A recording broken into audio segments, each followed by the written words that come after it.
The envelope was sitting on my workbench when I got home from the hardware store. Not on the kitchen table, not propped against the coffee maker. On my workbench, in the garage, between my level and a half-empty can of wood stain.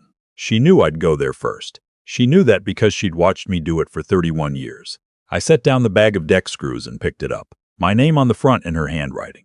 No last name, like I might be confused about which Wendell lived here. Inside was a single sheet of paper, folded in thirds, the kind of formal fold you use when something is going to a lawyer's office. I've retained counsel. The house will be listed Friday. My brother has arranged for the proceeds to go into a separate account pending division. You should speak to an attorney. I've already removed what's mine. The rest is yours to deal with. No signature. She didn't need one. I read it twice. Then I set it down on the workbench exactly where I'd found it, and I stood there for a long time looking at the cans on the shelf above the pegboard. Motor oil. Mineral spirits. A can of spray paint I'd bought touch up the mailbox post 3 summers ago and never opened. 31 years, 2 kids, 1 grandchild on the way. And she listed the house on a Friday. Her name is Sylvia. We met when I was 28 and she was 25 at a dinner party hosted by a couple we both knew from church. She's laughed at something I said before I'd even finished saying it, and I thought that was the best sign I'd ever gotten from a woman. I proposed 8 months later on the back porch of her mother's house in Roanoke, kneeling on a flagstone that left a mark on my knee for 3 days. We built something. That's the word I keep coming back to. Built. Not found, not inherited, built. The house on Carver Mill Road, the one she listed on a Friday, we bought it as a gutted shell in 1998 and spent the first 2 years living in the back bedroom while I rewired the kitchen, and she stripped 40 years of paint off the baseboards with a heat gun and a lot of patience. Our son was born in that house. Our daughter came home from the hospital to that house. I installed the crown molding in the living room the week our daughter started kindergarten, and Sylvia stood at the bottom of the ladder handing me pieces and criticizing my miter cuts, which were, in fairness, not great. I retired at 63 from a career in structural engineering. Good pension, good savings, modest wants. I thought we had arrived at the part of the story where things got quiet in the best possible way. I didn't know she'd been talking to her brother since March. His name is Stanton. He's 4 years younger than Sylvia, divorced twice, and has lived in Asheville for the past decade doing something with investment properties that he describes differently depending on who's asking. I never disliked him, exactly. But I noticed things over the years. The way he called Sylvia instead of me when there was a decision to be made. The way he'd look at our house when he visited and say things like, "You're sitting on a lot of equity, you know that." Like the house was a position to be liquidated, rather than a place where my granddaughter was going to take her first steps. After I found the letter, I called my daughter. She didn't answer. I called my son. He answered on the second ring and said very quietly, "Dad, I know. I'm sorry." "She called me this morning." "She called you this morning," I repeated. "She asked me not to say anything until you'd read the letter." I sat down on the step stool I keep in the garage, the one with the red paint on the second rung from a Christmas project my son did when he was 9. "How long have you known something was coming?"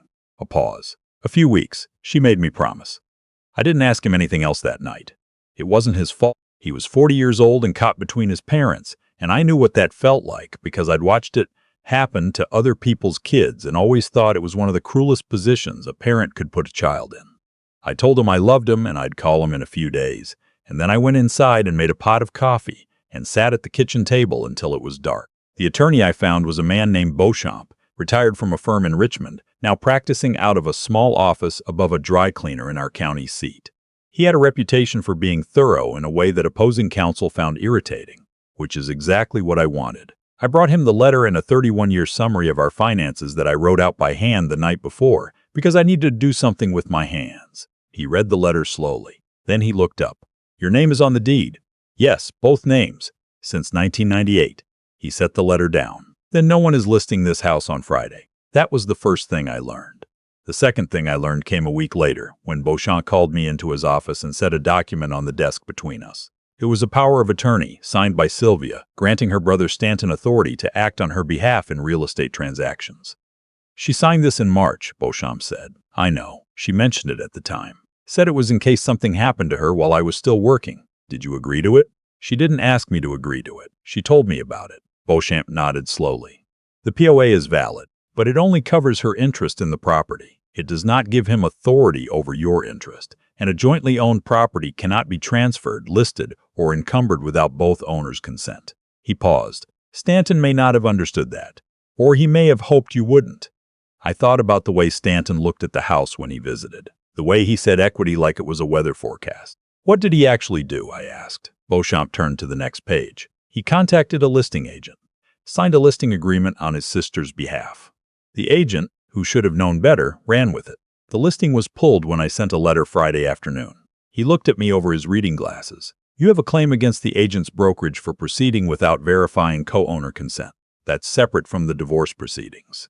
I sat with that for a moment. What about the money she mentioned? The account? There is no account, Beauchamp said. There are no proceeds. There was no sale. There was a listing agreement signed by someone who didn't have full authority to sign it, and a letter designed to make you feel like things had already happened that hadn't. I drove home through the county roads I'd driven for 31 years, past the feed store and the volunteer fire station, and the church where Sylvia and I had been married, and I thought about the word designed. She had written that letter to make me feel like it was over, like I'd already lost. I think she expected me to pack a bag. I didn't pack a bag. I called a locksmith and had the locks changed, because I was still the co-owner of a jointly titled property and I had every legal right to do so. I left a key with Beauchamp's office in case it ever became relevant. Then I started paying attention to things I should have been paying attention to for years. Stanton had borrowed money. I'd known this in a vague way. Family dinners where he'd mention a deal that was just about to close, the way he borrowed Sylvia's car for 3 weeks in 2019 without explanation. But I didn't know the shape of it until I started pulling on threads. What I found was this. Stanton owed $418,000 to a private lender in Charlotte. The debt was secured by a commercial property in Asheville that had been underwater since 2022. The loan was in default. The lender, a small regional outfit I'll call Meridian Capital, had been trying to work out a settlement for 18 months and hadn't gotten anywhere. Beauchamp helped me verify the details. Then he sat back in his chair and looked at me. "You're thinking about buying it," he said. "I'm thinking about it." "Why?" I thought about the letter on the workbench, the formal fold, the instruction to speak to an attorney like she was issuing a memorandum. "Because he helped her write that letter," I said, "and I'd like to be in a different kind of conversation with him." Beauchamp was quiet for a moment. Then he said, "The debt is legally transferable. If Meridian Capital is willing to assign it, and given how long they've been trying to collect, they likely are, you could purchase it at a discount. You would become the lien holder, and Stanton would owe me. Stanton would owe you." I thought about it for 3 days, not because I was uncertain, but because I wanted to be sure I was doing it for the right reasons. I'd spent 31 years building things. I didn't want to spend what came next tearing things down for spite. But there's a difference between spite and accountability. I learned that from a structural engineer's perspective, long before I ever needed it personally. A load-bearing wall doesn't care about your feelings. It cares whether you did the math. I did the math. Meridian Capital assigned the debt for 61 cents on the dollar. I won't say the number out loud because my daughter reads everything I write, and she'll call me at 7 in the morning to discuss it. What I will say is that I could afford it, that Beauchamp reviewed every line of the assignment agreement, and that the transaction was complete on a Thursday afternoon in October, 6 weeks after I found that letter on my workbench. Stanton called Sylvia that same evening, which I know because my son mentioned it, and my son mentioned it because Sylvia called him in a panic, and he called me because he thought I should know. "She says Stanton got a letter," my son said. He was trying very hard to sound neutral. "From someone saying they'd purchased his loan. That's accurate." A pause. "Dad, I didn't do anything illegal." "I know. That's not—" He stopped. "Are you okay?" It was the first time anyone had asked me that since March. I had to take a second before I answered. "I'm getting there," I said. "Yeah, I think I'm getting there." The divorce proceedings took 8 months. I won't walk through all of it, because some of it is my children's story as much as mine, and they deserve to keep parts of it private. What I will say is this. Sylvia's attorney argued at one point that my purchase of the debt should be characterized as an attempt to coerce a settlement. He used the word weaponize, which I thought was creative. Beauchamp's response was measured and brief. He pointed out that the debt acquisition was a private transaction between 2 willing parties, conducted entirely outside of the divorce proceedings, and that the timing was the natural result of the plaintiff's own actions in March.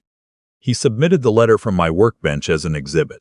The mediator, a retired family court judge named Hargrove, who had the kind of face that had heard everything twice, looked at the letter, looked at the timeline, and said something I have thought about many times since. She said, "The party who initiates a strategy bears the risk of its unintended consequences." Sylvia's attorney didn't have a response to that. The house on Carver Mill Road stayed with me. I bought out her interest at fair market value, which Beauchamp insisted on and which I agreed with, because I'm not interested in taking what isn't mine. The crown molding in the living room is still not great. I've made peace with that. Stanton called me directly in February, 4 months after the debt transfer. He'd clearly been working up to it for a while because he started the conversation with small talk, which neither of us has ever managed to do comfortably. After about 2 minutes of that, he said, "I'd like to talk about the note, okay?" I said. "I'm in a position to start making payments in the second quarter." "That's good to hear. I was wondering if we could discuss the terms." Given the circumstances, I was standing at the kitchen window looking out at the backyard. The oak tree my son climbed as a kid. The raised beds where Sylvia used to grow tomatoes now empty and waiting for spring. I'd been thinking about planting them with something she wouldn't have chosen. Lavender, maybe. Or nothing at all. "Stanton," I said, "the terms are in the agreement you were sent. I haven't changed them. I understand that, but if you make your payments on schedule, you'll have no problems from me. If you don't, Beauchamp handles it from there." A long pause. "You're really going to hold this?" "I purchased it in good faith," I said. "So yes." Another pause. Longer this time. "I didn't think you'd fight back," he said, and for the first time in the whole conversation, his voice sounded like something true. "I know," I said. "That was your mistake." My granddaughter was born in April. My daughter sent me a photo from the hospital at 2 in the morning. 7 pounds, 4 ounces, eyes squeezed shut like she had opinions about the brightness already. I drove 3 hours the next morning and sat in a vinyl chair next to a hospital bed and held a person who had no idea that any of this had happened, and I thought about what I wanted the next chapter to look like. Not the next chapter of the divorce. That was closed, filed, done. The next chapter of whatever came after 64 years of being the kind of man who builds things and stays quiet and figures other people know what they're doing.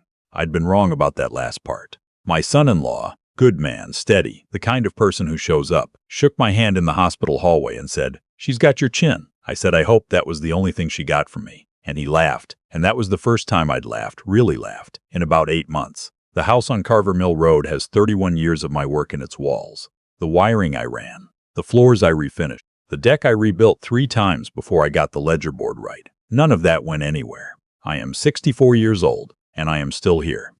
I planted lavender in the raised beds the 3rd week of May, the same week Stanton made his first payment. I didn't check the account until the following morning. By then I was already out back in the early light, watching the bees find the new plants, thinking about what I wanted to build next. Some mornings, that's enough.